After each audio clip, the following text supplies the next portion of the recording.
everybody today to this exhibition of maps which we had at the Kathmandu Art Gallery. And before we start, I would like to acknowledge the Rajbhandari family that is here.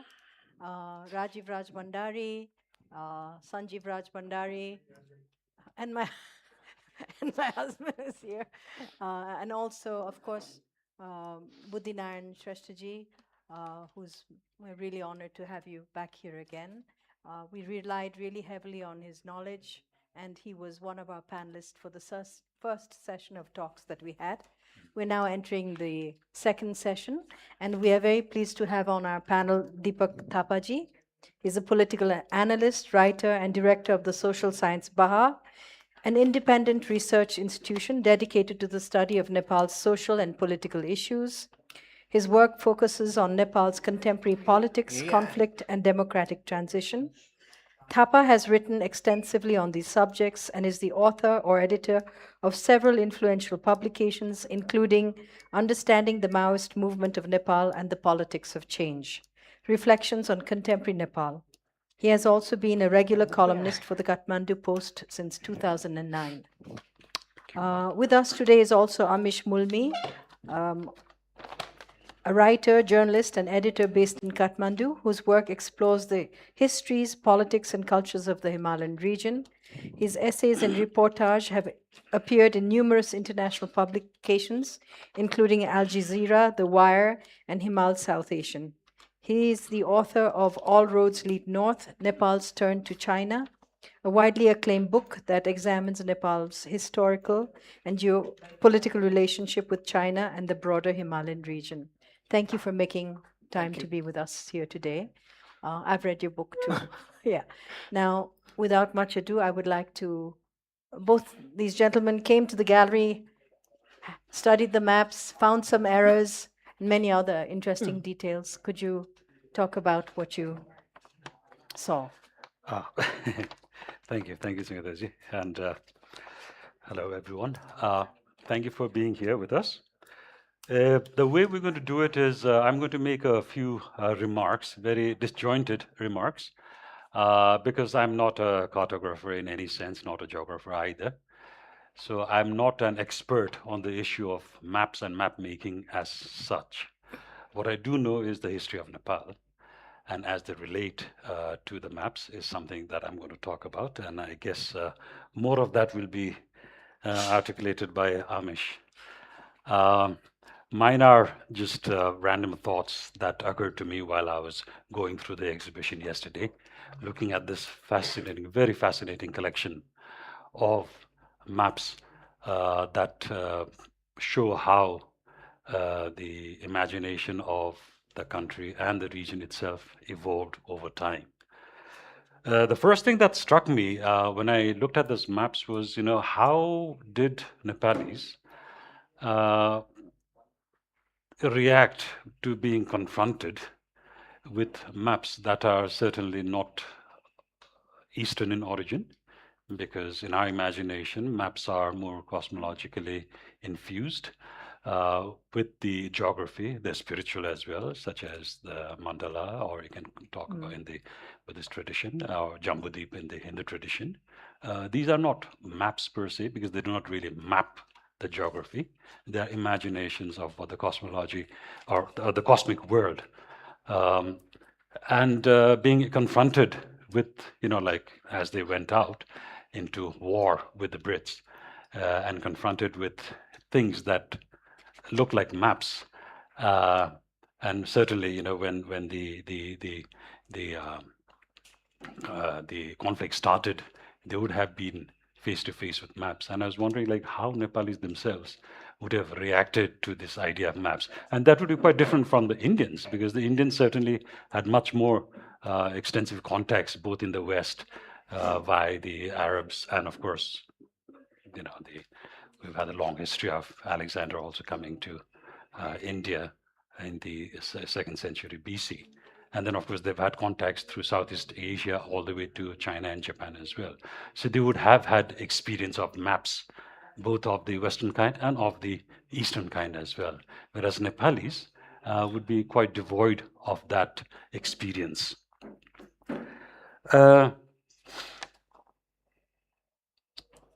The other thing that struck me was how close the kingdom of Lahore was to our western border. Because for those of us who grew up in that generation, for us, Lahore has always been in Pakistan with the Indian landmass in between. But we tend to forget that Lahore, and we tend to forget the fact that it was partitioned only in 1947, and that Lahore is very much in the heartland of Punjab. And the kingdom of Lahore extended all the way to the imperial Gorkha kingdom, or the whatever extended to extent to which we had for around 10 years between 1805 and 1815, between 1805 and until the Anglo-Gorkha War. And that is where we came to face with the kingdom of Lahore in Kangra. We were bested by Ranjit Singh's army. And then, of course, we had this whole tradition of Lahoris starting in even before the Anglo-Gorkha War had begun. And as someone who who's from a family of Lahoris, it really struck me that it had never occurred to me that for Nepalis, including Balbhadra Kumar, our famous hero, for him to join the army of Ranjit Singh, he did not actually have to travel to Lahore, which is quite far from our western border, or what used to be a western border for 10 years, mind you, not more than that. All they had to do was just jump across to the neighboring kingdom, and they're already in the kingdom of Lahore, and they became Lahoris very easily. You didn't actually have to go to Lahore. So that's something that struck me by seeing the maps. What also struck me and being seeing, because of course it's arranged chronologically, not always correct, as Amish was quick to point out. But seeing how the understanding of the South Asian region changed over time was also a story of how the British were able to, either as the East India Company or as the British Empire after 1857, were able to consolidate their presence in all over South Asia. Of course, we're not really much concerned as Nepalis with what happened in the southern part, but especially the northern part. And you can see, all the places that are mentioned in the lore of the Lahoris or the Gurkha lore. You can see all those places being slowly incorporated into the British Empire.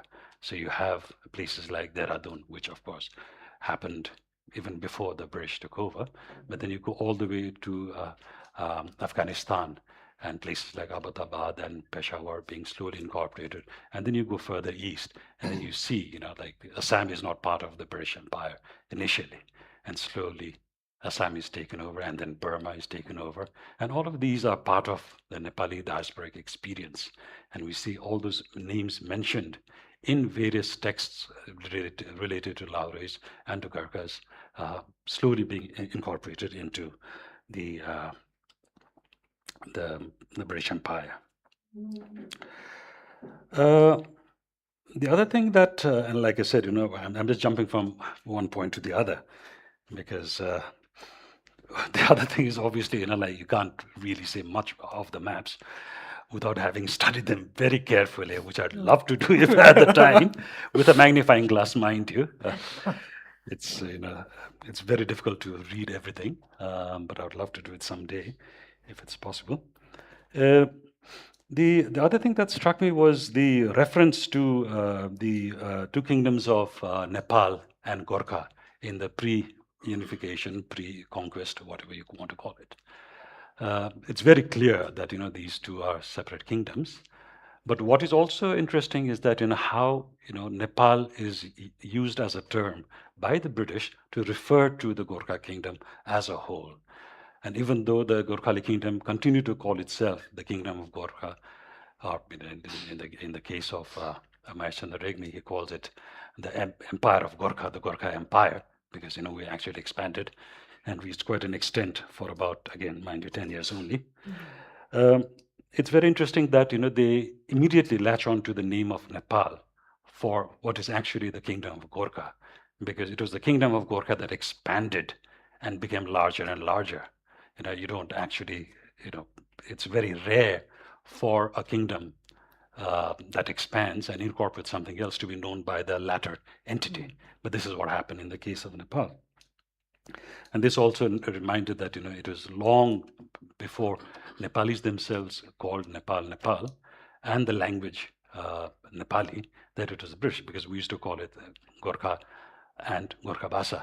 Remember the committee that was formed here to promote the Nepali language was called Gorkha Bhasha Prakashini Samiti, right? Whereas in Darjeeling, it used to be called the Nepali Bhasha Prakashini Samiti. It's a similar thing. So it was the British that used the term Nepal and Nepali long before we did. And that's something we see in the maps also, that they refer to these places as Nepal and not Gorkha, which is actually the actual term. The other thing that I noticed was the preponderance of names that have kind of died out by now. For those of us of a certain generation, we going through atlases that were printed in India, uh, there are certain places that were mentioned, even though these were very insignificant places for Nepal. So you'd always find places like Silguri, in the map, in the atlases that came up in the 60s and 70s. You'd have Doti Silguri mentioned in the map. And there are other places also that were mentioned.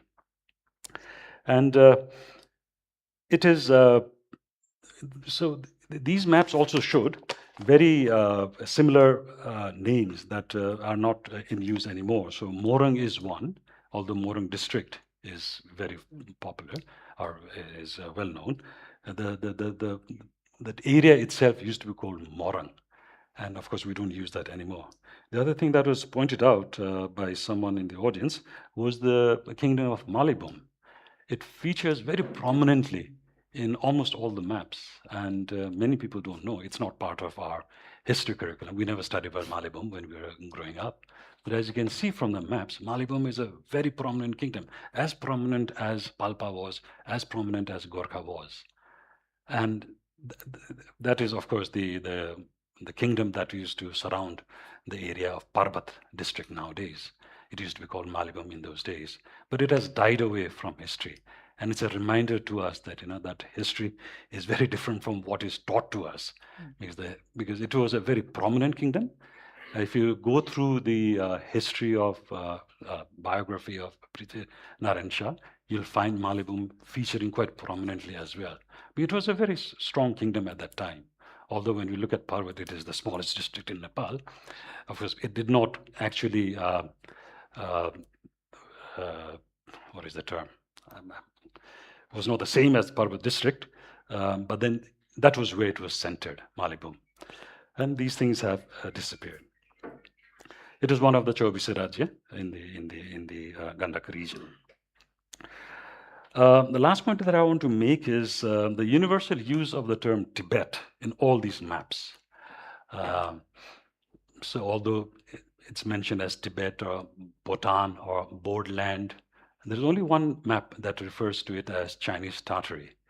Chinese Tartary being the entire region from Tibet to Xinjiang to Mongolia and Manchuria, all of that is incorporated in what is called Chinese Tartary. So outside of the Han homeland, everything is called Tartary, Chinese Tartary. So there's only one map that refers to Tibet as Chinese, as referring it to as something to do with China. And everywhere else, it is either Tibet or Tibet, and in different depending on the kind of spelling that they have. So which I thought was interesting. I will stop here. Okay. Okay. Because there are many more things I would like to say, but I'd have to go read the back. maps. Okay, over to Amishji. Thank you, Thank Sangeeta you. ji. Such a lovely exhibition, and I don't think, like you said, I think the last time someone did this was Harko Gurung in the 80s, right? Yes, the we map learned- exhibition. We learned that from. So I think that by itself says a lot. But yeah, the Rajbhandaris, lovely collection, and of the books as well. So I'll just follow along what Deepak Dai said, but again, mostly thoughts about, let's say, when you're looking at the maps, when you're looking at these modern cartographic exercises. But more than Nepal, so because I've been looking at the mountains, the Himalayan region, one of the most curious things I found was how the Himalayas themselves start getting, as the maps, like become new, let's say, closer and closer to our period in time, the Himalaya begins to get mapped that much more accurately or that much more separately, right? Like, I mean, you have peaks, some peaks, and still for a very long time. In fact, there's one particular map where Dhaulagiri's height is 8,900 meters, because that at one point of time it was considered the highest mountain in the world when they hadn't discovered Everest. And you can see how this sort of cartographic exercise of mapping the Himalaya, of turning this into a known space, continues even up till, I think, the latest, most recent map up there is from 1960.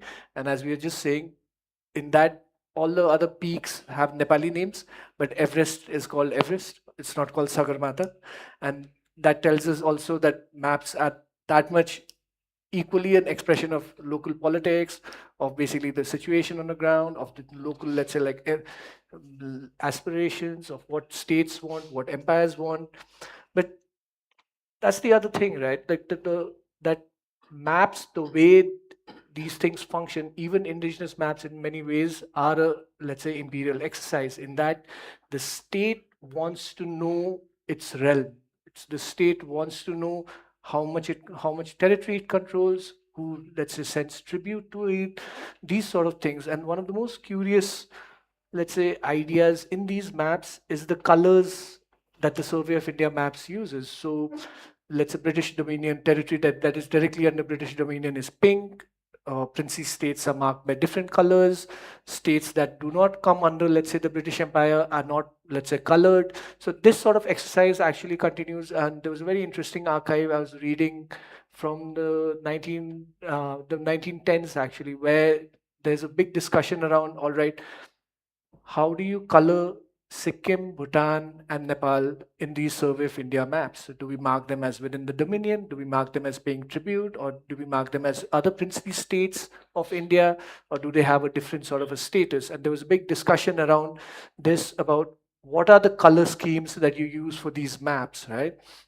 And so that's the other thing, is that you have to think of map making and this modern scientific exercise also from the perspective of empire, in that it is these sciences, geography, the way we know it today, were developed because they allowed the empire to be mapped, to be exercised, to allow the empire to exercise sovereign control over these spaces, right? And you can see that particularly in the northeastern part of India today, where a lot of these spaces are not mapped to start with, like you said, right? But as they start getting mapped, you can see the Assam plains being mapped first, and then the tribes on the north. In one particular map, I think they're called savages. So you can already see that notion of those people who are not under your control as barbarians, or like, let's say, primitive people who are outside your sort of realm of control, right? And every empire does that. In that, the Ching used to call the Gurkhas barbarians, bandits. So it happens everywhere in any sense, right? So that idea that those who lay outside the empire do not belong, maps sort of confirm that. Maps sort of do that because they allow these borders to be created, and they allow these spaces to become fixed in time and geography. So that, what that does is, then what do states want eventually? States want to have control over who's coming into their territory and who's moving out of their territory. And maps allow that to happen, because you can map, when you're mapping the border, then you're sort of sensing, all right, these are the sort of places that you have to control. These are the places where you sort of, that's why maps in the very beginning, and even like Kirkpatrick's map, the one that we opened up, right? You can see he's mapping the routes, but he's also, alongside that, you will see barometric pressure. You'll see the, let's say, because that will give you the altitude of the place. So when the contour maps of today were not, let's say, developed at that time, they were mapping these sort of from barometric pressure, looking at the altitude, and that's how you're sort of saying that, okay, if you have to enter Nepal, this is the best route. If you cannot use it during the monsoons. So these sort of exercises were continuously going on, right? And a lot of these maps, what they do is they also invisibilize the locals, the natives who are helping them survey these regions, right?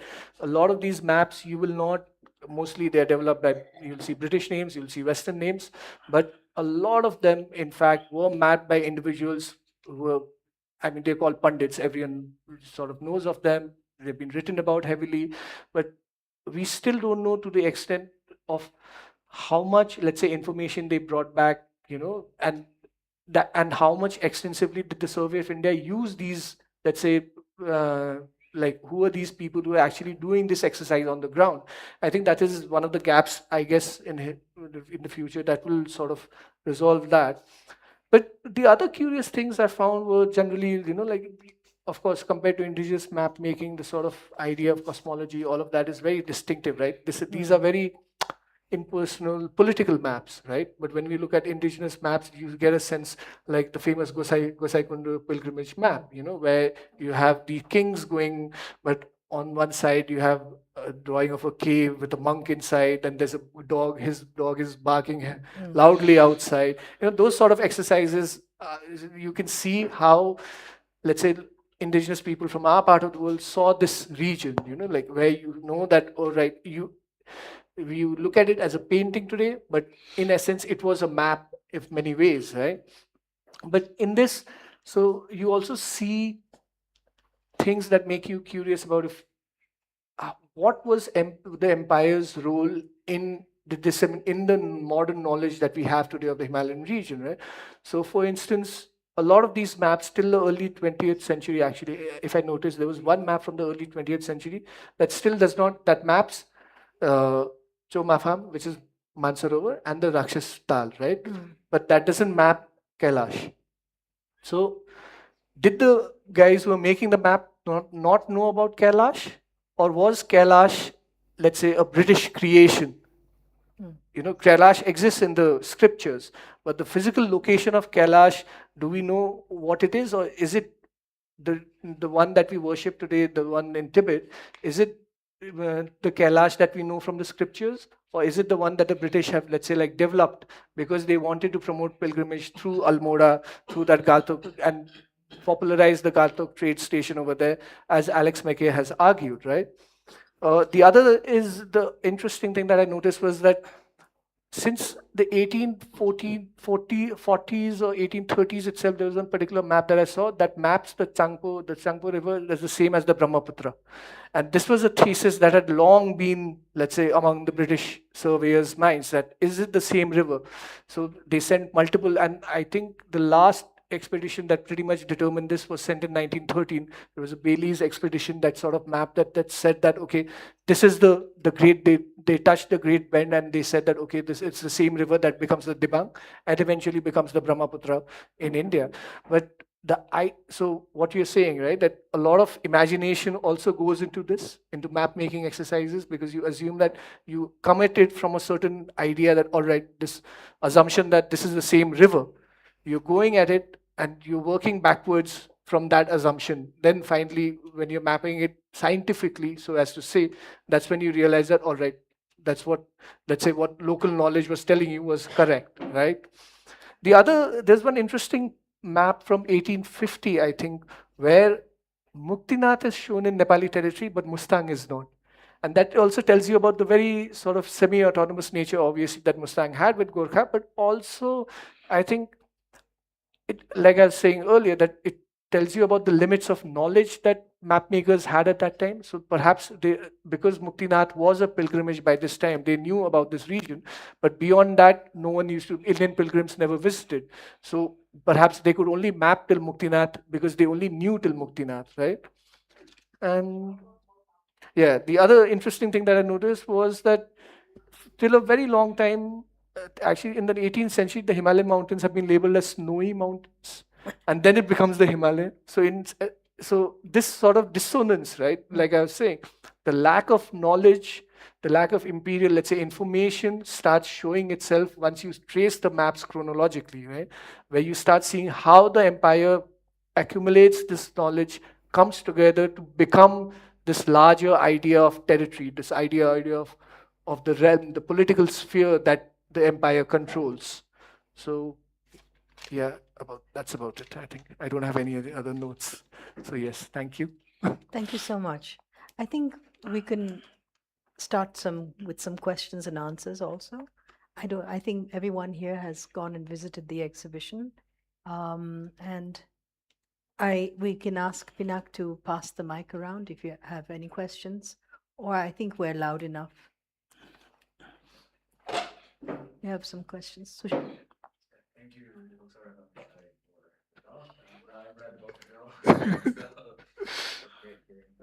I had two questions.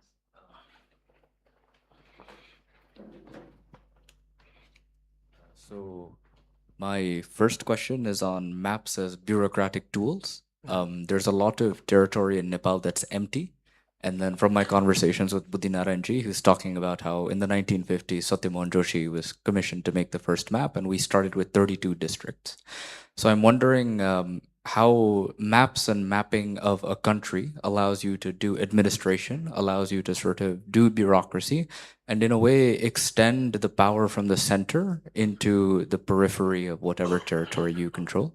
So I was wondering if you had any insights on how that happened in Nepal or how that happened in South Asia. My second question is, as Amish Rai is saying, as the maps sort of as they go from the 18th to the 19th to the 20th century, Tibet and the trade routes start disappearing. I've also noticed that a lot of these maps early on have Burma attached to them. Burma was a part of the British Raj for a very long time. So how does sort of this visual imagination contribute to our understanding of South Asia today? What's in it and what's not in it? Yeah. You want to start? Yeah.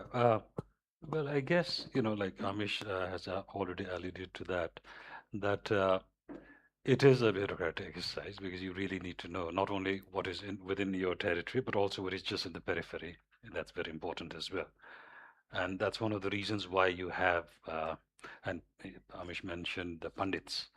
The contribution of Pandits is, he said, like, is well known. It's not very well known, Yeah. unfortunately. Pandits are these Indian surveyors who were sent by the Survey of India all over the Himalaya. Some of them went into Tibet. Many of them came to Nepal as well. There's a wonderful book. I forget by who. The Pandits. There's a wonderful book on. It's called the Pandits, and it's so the exercise of mapping, and they were sent as mostly as mendicants, and they had their prayer wheels. So they came as sadhus in most of the places because they could hide all the tools of the trade within various things like prayer wheels and all of that. So they traveled all over the Himalaya and mapped it on behalf of the Survey of India. And that was an exercise, the very fact that, the Survey of India was the one that found out Everest was Everest, tells a lot about, why they needed to map the territory, not only within, but also without.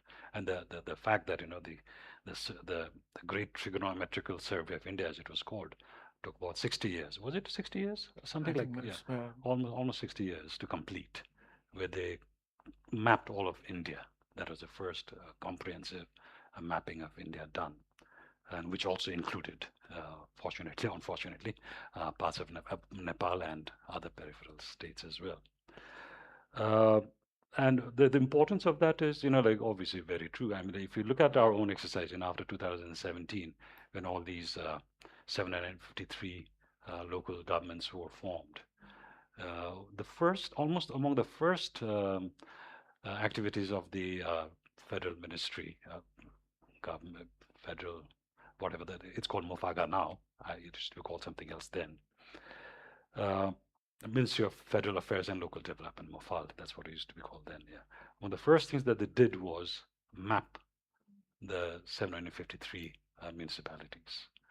So it is very essential that you know what is within. I forget the second part of your question, so I pass it on to I you. was listening to you.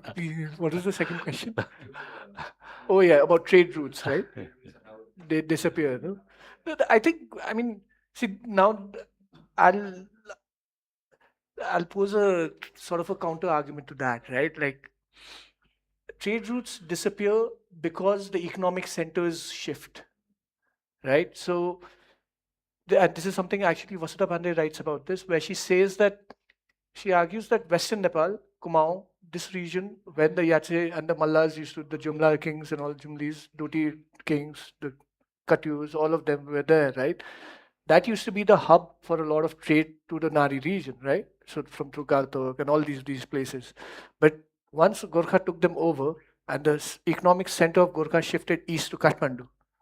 So the entire, let's say, trade of the Himalayan region that used to pass through the Bhutia, let's say the rungs, right? That region moved eastwards. And this is something that you see even in Himachal, right? Not modern day Himachal, but at that time there used to be a trade mart in Rampur called Rampur Bushar, right? Which used to be a big trade mart. But that trade mart also slowly sort of declined because the British set up Shimla. And the other thing that the Empire did was it monetized labor. Before the British, labor was free, essentially free. It was corvée labor, right? You're supposed to, let's say, let's say you owed fealty to, you owed them labor. But the British monetized labor. Apart from the Gurkhas, obviously, the Laures and all that, they monetized labor per se. So people did not want to, let's say, they had a value for what they were doing, right? So the economic center shifts. That is what happened in Kalimpong as well, right? So the trade centers, let's say from Kathmandu, it moves east to Kalimpong. Because of British infrastructure, empire moves, right? Young husband opens up Nathula, and all the trade starts moving from there because Kalimpong now has a road. You know, you can take things up from Calcutta all the way to Kalimpong by a vehicle, and then from donkey caravans, you can take it across to Tibet. And then I think in Tibet itself, they started, the Chinese, one of the first things they did in Tibet after 1950 years, they made a road from Phari to Lhasa. So that starts making things even easier, right? So you see how economic centers also shift, and that perhaps could be one of the reasons why trade routes disappear. And the second thing is trade routes disappear because, I mean, they're primarily trail routes, right? But if the road, let's say the Pokhara Kathmandu route earlier used to go, I mean, Bandipur became Bandipur because it was on the route from Pokhara to Kathmandu. But when the highway came, it was from the base, it was from Birendranagar, it was from Dumre, right? Which completely skipped Bandipur. So it disappears. The Bandipur residents then started moving out to Naranghat towards, let's say, other places, right? So that trade route, no one really like talks about it. But like for instance, my grandmother, when she was married into Pokhara, she was carried on that route for over 6 days or something like that, in that doli or whatever that's called. So that's how you have these oral memories, right? You have oral histories like that telling you that this route existed. But I don't know whether there are actual accounts, at least Nepali accounts. I haven't read of any that follow that route as such. I think BP, in some march that he did, I think in Atma Britant, he writes that he came from Biratnagar to Kathmandu using the old trade route that goes via, I think, Sinduli and Yeah. that Okaldunga, and Yeah. I think that trade route he does. So that's why they disappear, right? Because roads come in, you know, like let's say bigger tracks come in, infrastructure changes. So whatever becomes more efficient in terms of trade, or whatever becomes more efficient in terms of, let's say, economic productivity, that is where the locus shifts, right? That is where the center shifts. So these old routes then start dying out like that. Is my, let's say, I would argue like that. Yeah, do you have something to add? No, I think like part of the reason is, like the reason why the locus of trade between the subcontinent and Tibet shifted from Kathmandu to Kalimpong was also because of the policies of the government at that time, because we were in deep hibernation, remember? We're isolated from everywhere, so no one was allowed. It was like the Japan before the Meiji Restoration. The only difference was obviously in Japan, like you couldn't go out or in. Here you could go out, but no one could come in. So that was one of the reasons why these routes slowly died out. There was obviously trade happening between in Nepal. So you have Bandipur. Bandipur was not on the Kathmandu Pokhara route. No? No, it is the Thorip, Bandipur, and further north. Oh. The BC Sawar. Sudan Gurungao route. Oh, okay. That But route. Bandipur, but how did then? Because Bandipur was a stop on the way to Pokhara, though. No, it went from Nuakot to Gorakha, Okay. and So the then other to way. Tanao. Yeah, Oh, it was north, okay. more north. So this is Bandipur was the Thori, Oh, Chitwan. That's yeah. why all the PIs moved to from Bandipur, Oh, okay. moved to Chitwan because that's where they had their land, right? Oh, okay. So Bandipur and then further north. So Yeah. that was so Yeah. it was another. It was the Marshangdi Valley route. Oh, okay. Yeah. Yeah. Yeah, there's one at the back. there. One mic, do now.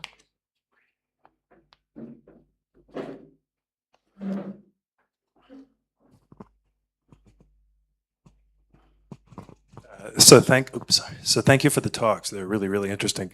I'm interested in the east-west difference, the cosmological map as opposed to the scientific map or whatever we're going to call it. I teach philosophy here in the Valley, and one of the constant questions that I, as an American, am obsessed with was what's north and south and east and west of something, right? So how far north, how far east? And almost no one wants to, no one thinks about that as much as I do as like a basic grid. Even this question of east and west is a Western question in a way, right? And so, yeah, I'm interested in that shift. And then the question of empire connected to it.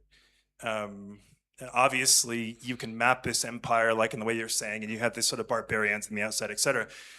I just took a Yango to get over here, and my driver used GPS, right, a certain kind of map.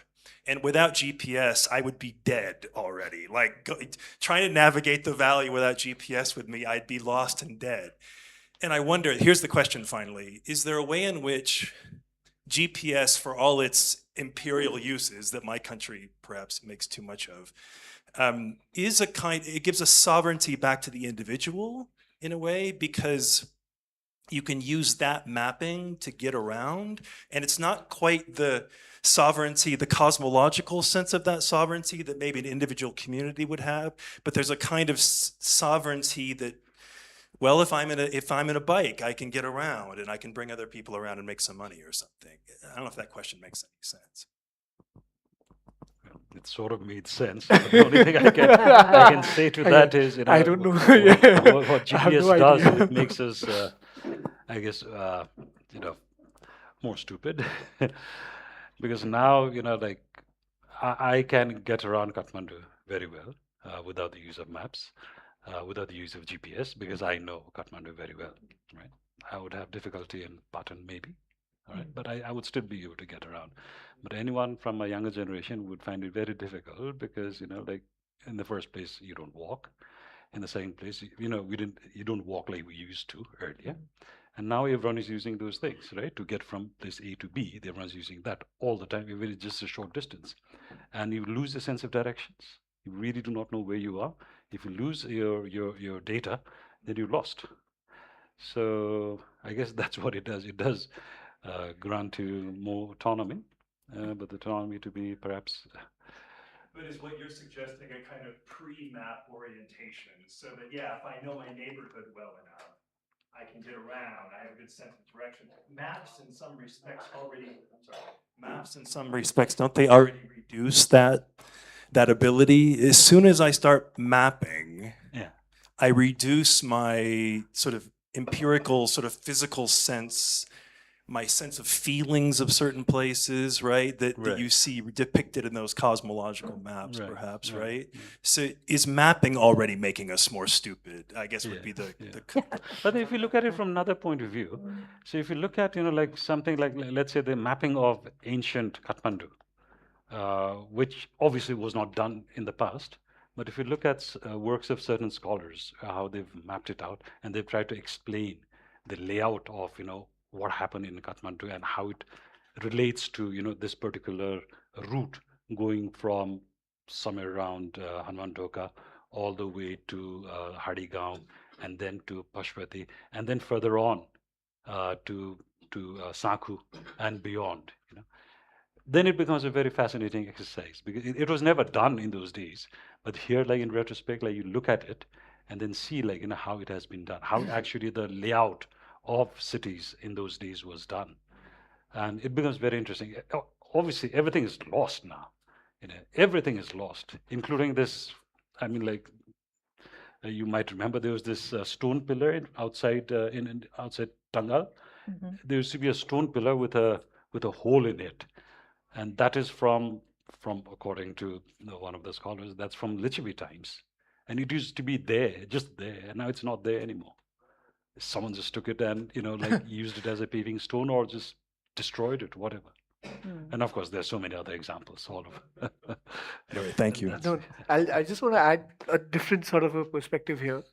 I wouldn't say everything is lost, and I wouldn't say GPS allows us to map everything also, because if you go to you're on a trek, whatever GPS you have, you meet someone on the way, they won't tell you a place in how far a place is in distance. They'll tell you in time, right? So it takes that time.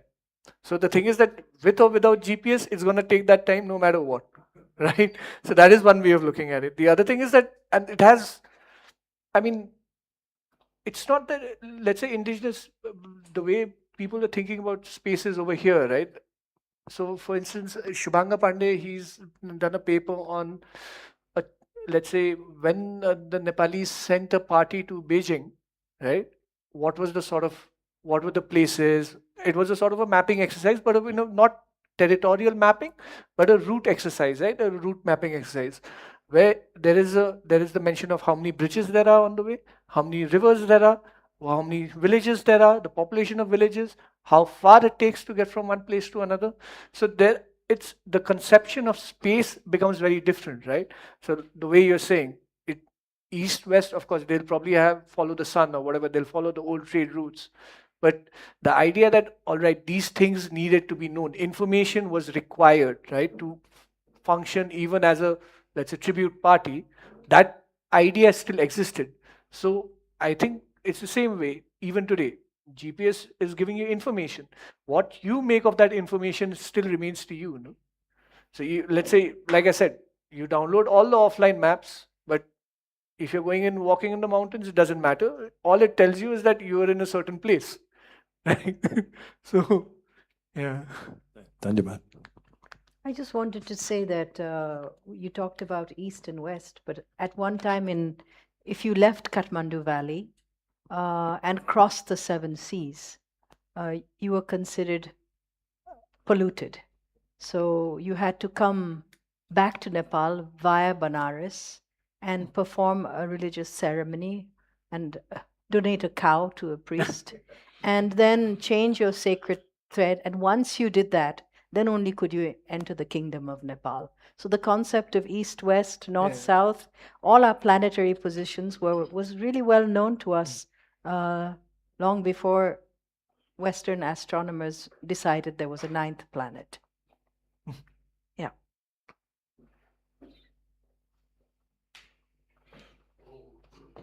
I have a small query to both of the presenters.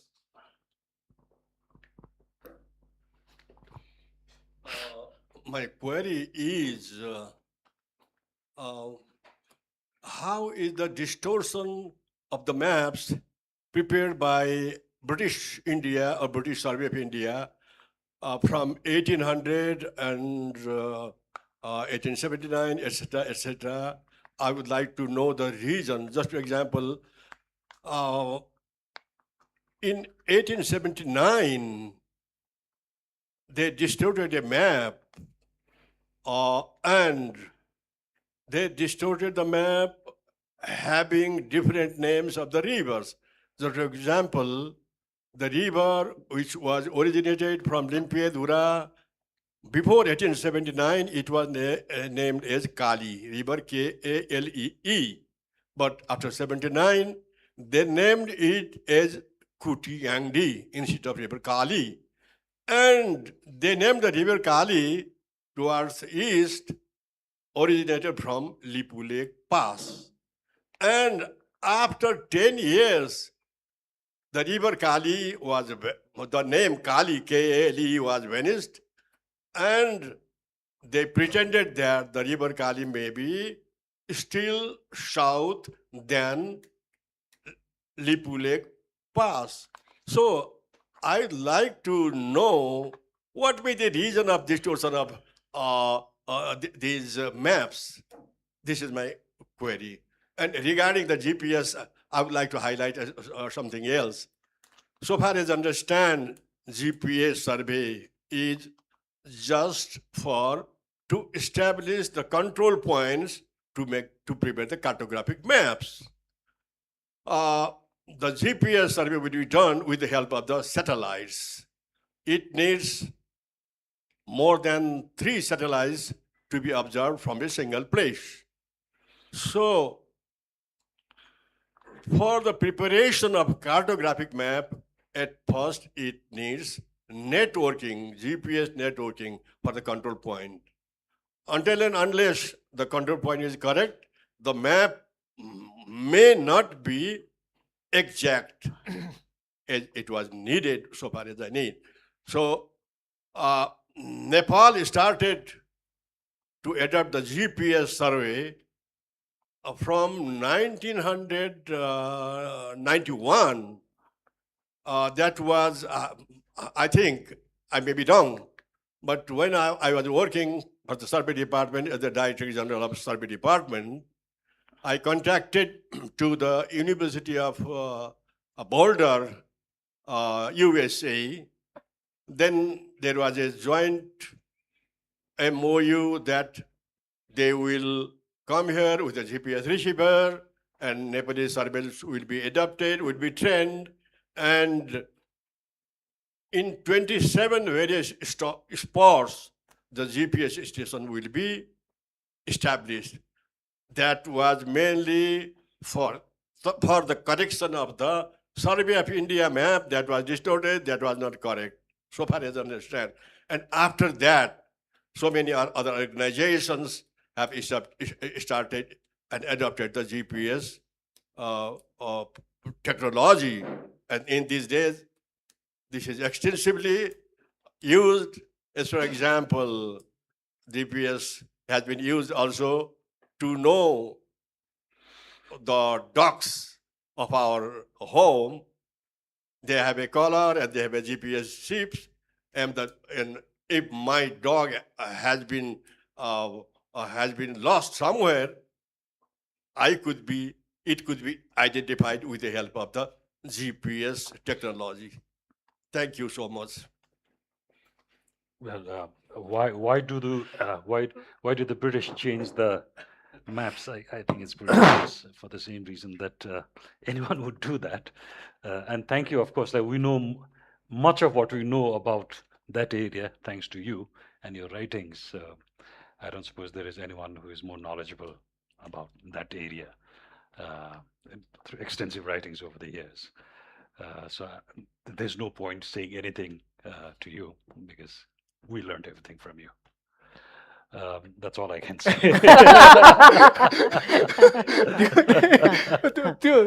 More. I mean, like, yeah. No, I think, I mean, Why empires yeah. do that? It's pretty Yeah. obvious. no, and also, like I said, like, I mean, you know it best. Maps require information. If your information is distorted, your maps will be distorted, right? So I'm supposing that's the same thing. Like I said, if you haven't, as far as I know, even up till 1950, no one knew where India's northern frontier was. They started mapping it. I think my final frontier was decided only in about a 1954 survey of India map. So if you have basically, like I said, unless the information is accurate, your map will not be accurate. I'm assuming must be something like that. Oh. और तो GPS में तो कैसे बोलूँ? Thank you. Okay.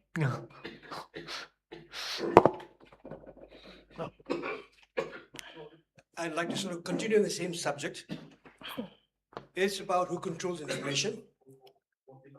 I'll give you a small example. A small example. In the mid-90s, till about 2001,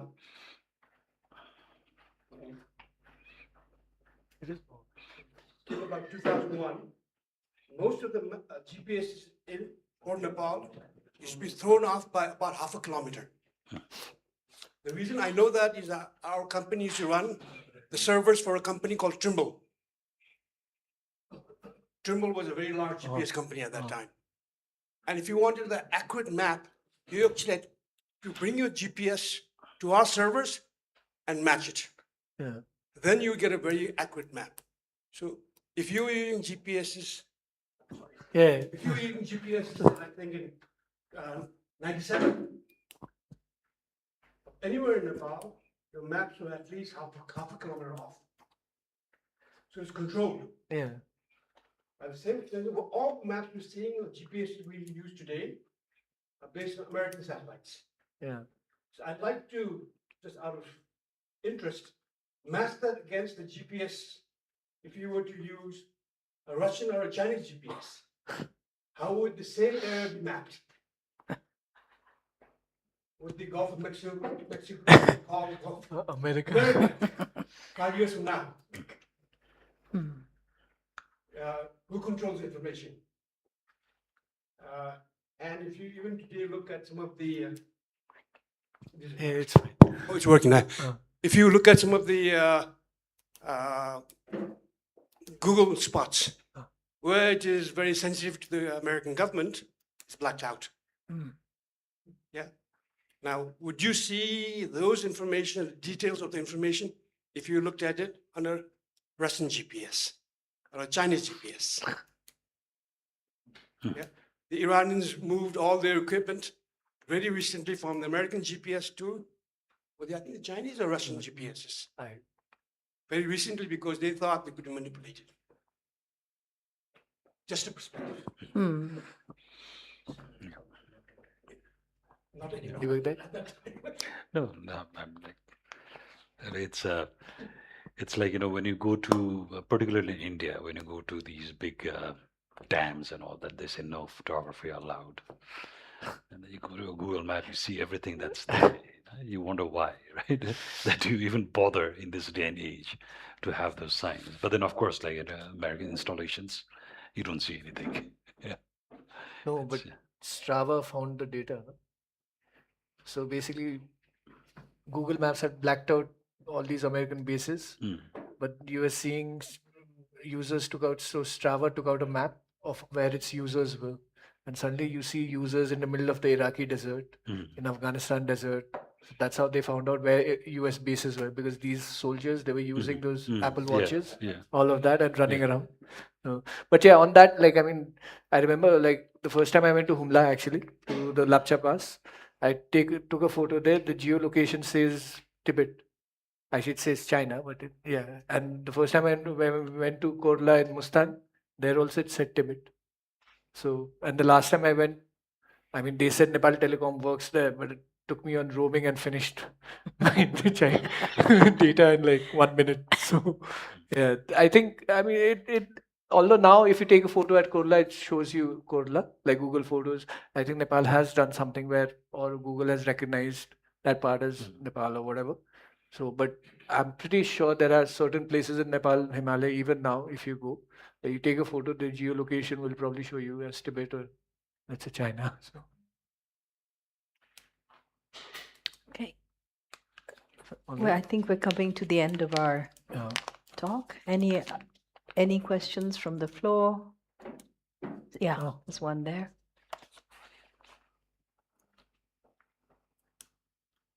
So in the 18th century, Nepal was divided into, is it Baisan, Chobise, Raja, 22 and 24 kingdoms. Like Deepak was saying that after federalism, one of the first tasks of the 753 local governments, maps were produced to define those local government areas, yeah? This is, no, how to say this? So how did the 22 and 24, that makes 46 kingdoms, how did they define their areas? I don't think there's any map that shows the boundaries. And like there'll be areas, I guess, where there were disputes over where the boundary actually came, obviously. And So the first thing is like, there 22 and 24 are just conventions. Then there were 22 and 24 at certain times, Some point. but it increased and decreased all the time. So they were not exactly. So if you were to map, if you were to even list the 22 principalities and the 24, you'd not find a comprehensive list from different sources. And they were also all in the west, right? They're all in the west, of The course. east who has so- Morang and Yeah, so east is something else. So all the 22 and 24. So 24 is in the Gandak region and 22 in the Karnali region. So that's where they were.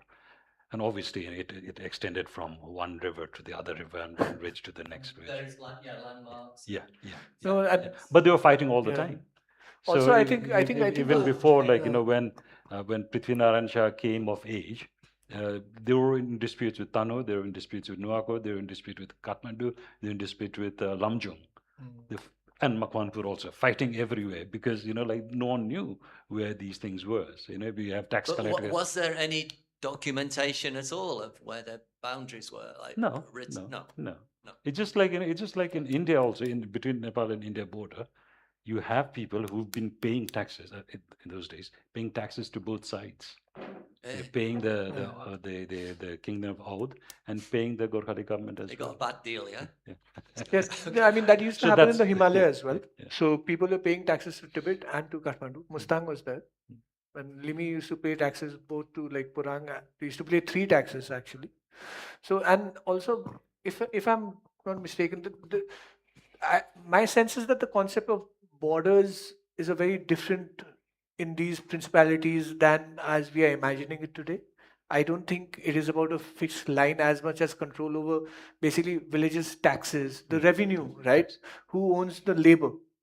Because obviously there was not much cash that they would raise as taxes, right? So who let's say the labor that I was talking about, right? That was the who are you like who's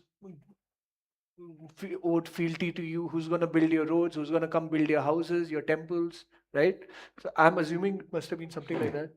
So, well, that's I don't see how, otherwise, I mean, Kaski and Lamjung, I don't think there is the border has only been determined, I would assume now, right? No, but of course the Yeah. Kaski, those days Yeah.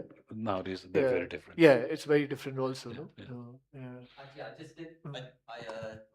just did a search on Wikipedia for 22 and 24 kingdoms, and a map comes up. I think it's one Yeah. of the maps up there.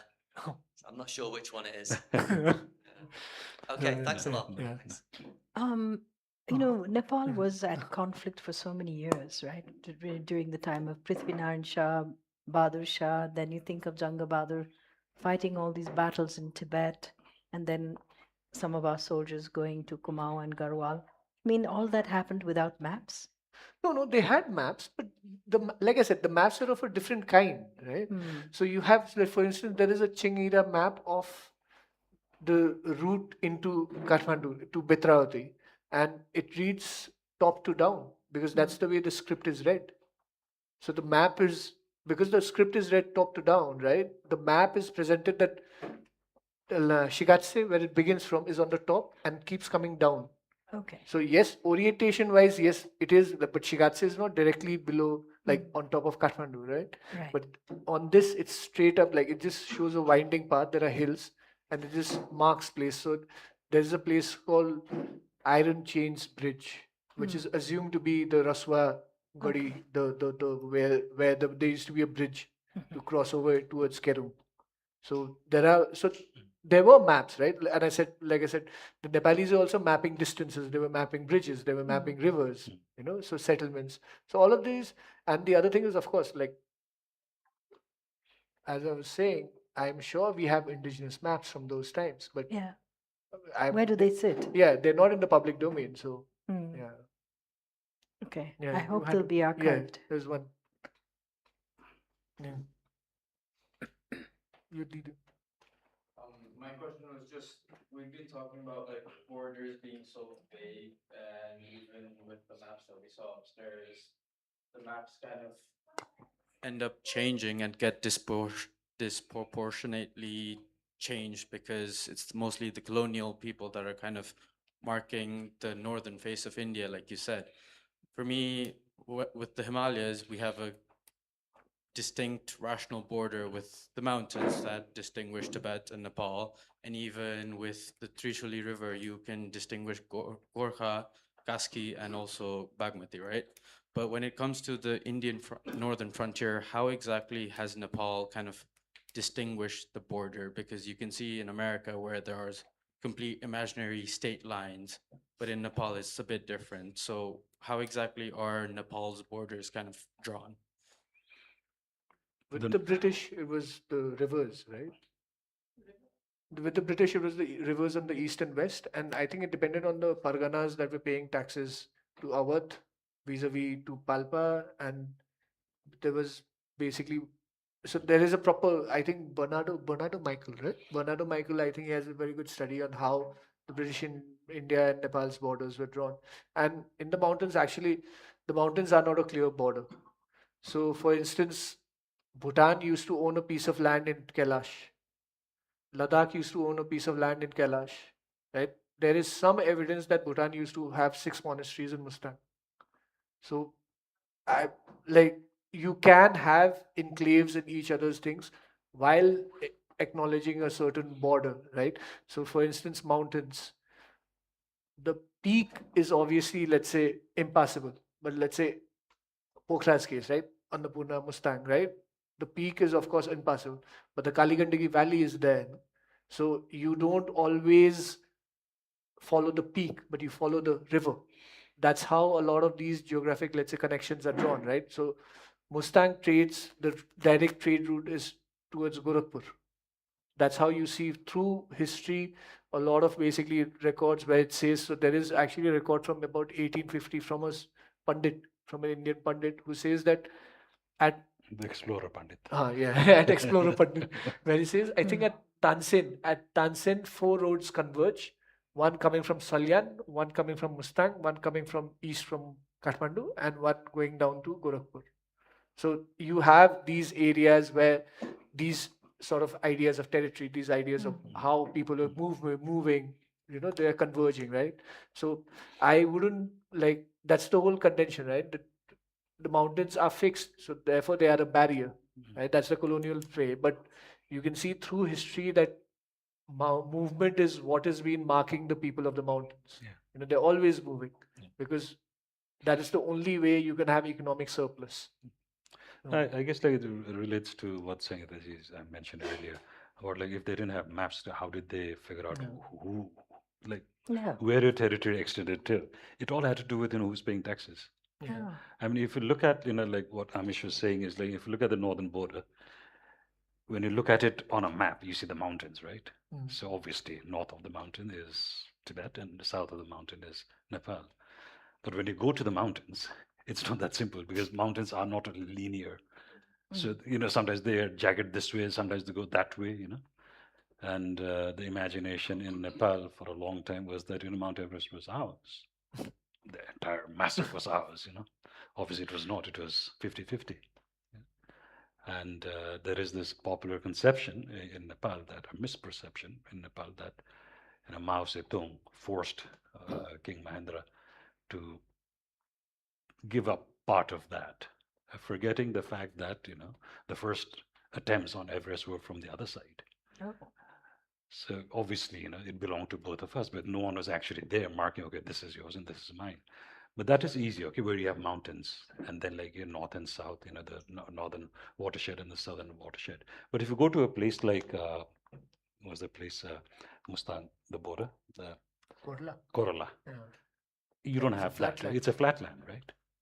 So how did they mark the place? I'm like, there's no river, there's nothing out there. Yeah. It's just like, it's Tibet on the other side or China on the other side, and there's something. There's a fence, and then this is Nepal. So how did they figure that out? Obviously, that was done in the 1963 border treaty. Although Sam Cohen has a very interesting thing where he says that there used to be and there are actually remains of a choten just before the turn that you take to Kurla, and he says that used to mark the old traditional border. No, So- that's there. Yeah. So, but then like, there's no natural boundary. Yeah, That's what I meant. yeah. So it was all, like who, people, Nepalis go up to there, of course, like, you went for pastures, other side. But then like, like up to that part, were the people who owned land up to there paying taxes this side, or were they paying that side? Sometimes they paid both sides. No, and this conception of, let's say, even Nepal, right? Like, you go to Raswa. Raswa is our side of the mountains. It's not the mountains. Raswa is like Raswagadi, the border. It's quite low. The Himalayas actually start after after. Raswa. And same with let's say Tatapani side. The Himalaya starts actually after. Yeah, much bigger. So then these borders also then determined over time politically. Like Kerung, Nepal took control of Kerung in I think 1855 as well, right? 56. 56, yeah, that war. Then it ceded it back. When China and Nepal delineated their boundary in 1963, we actually got more land from China than we gave away. So there are multiple, let's say, like I said, mapping is a political exercise.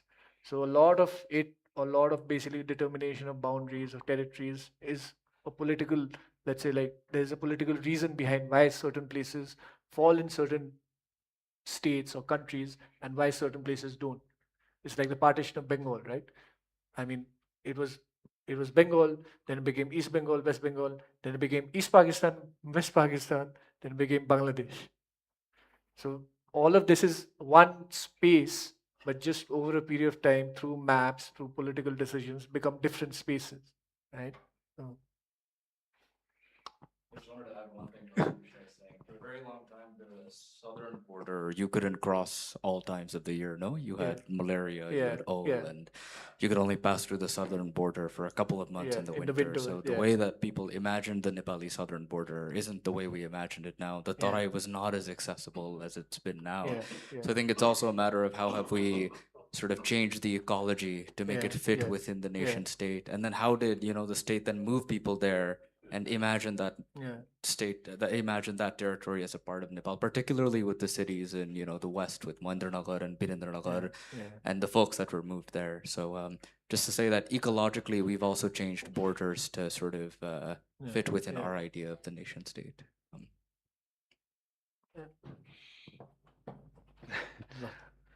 It's not quite correct to say that it was impassable because there were people living there.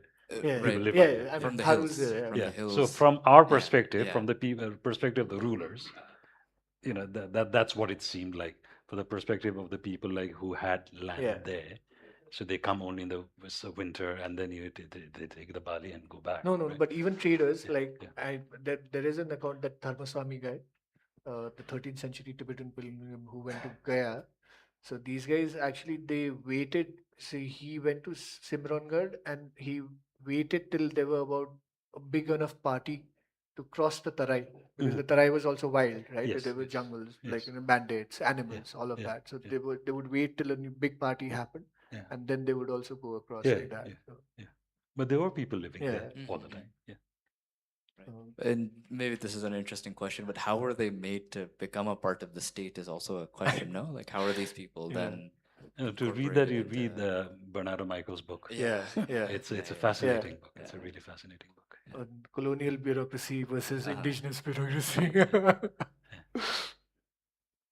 I think we're coming to the end. A very important question that Sanjeev brought up is who controls the information.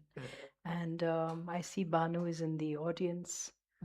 Her husband's father was associated with Darbar High School, where geography was taught for the very first time.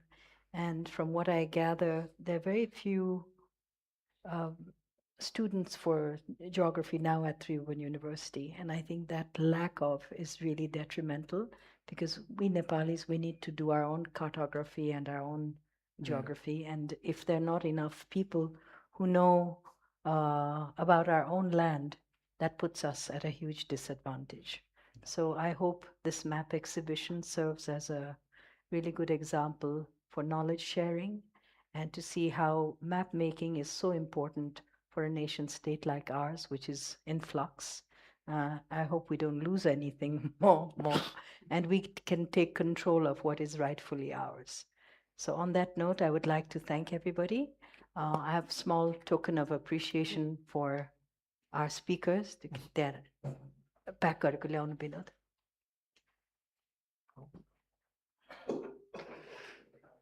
Can I take this out? You can take this Biting out. into my ear. We can, of course.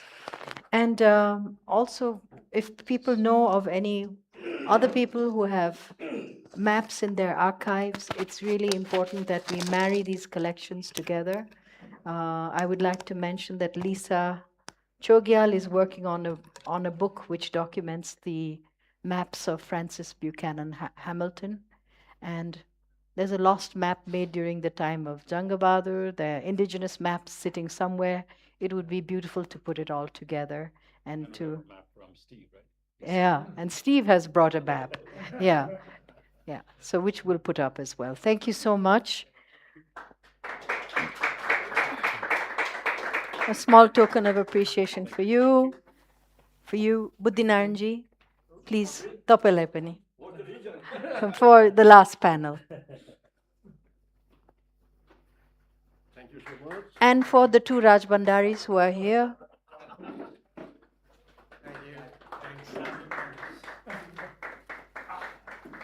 Thank you so much. Thank you. Thank you. We can mingle outside.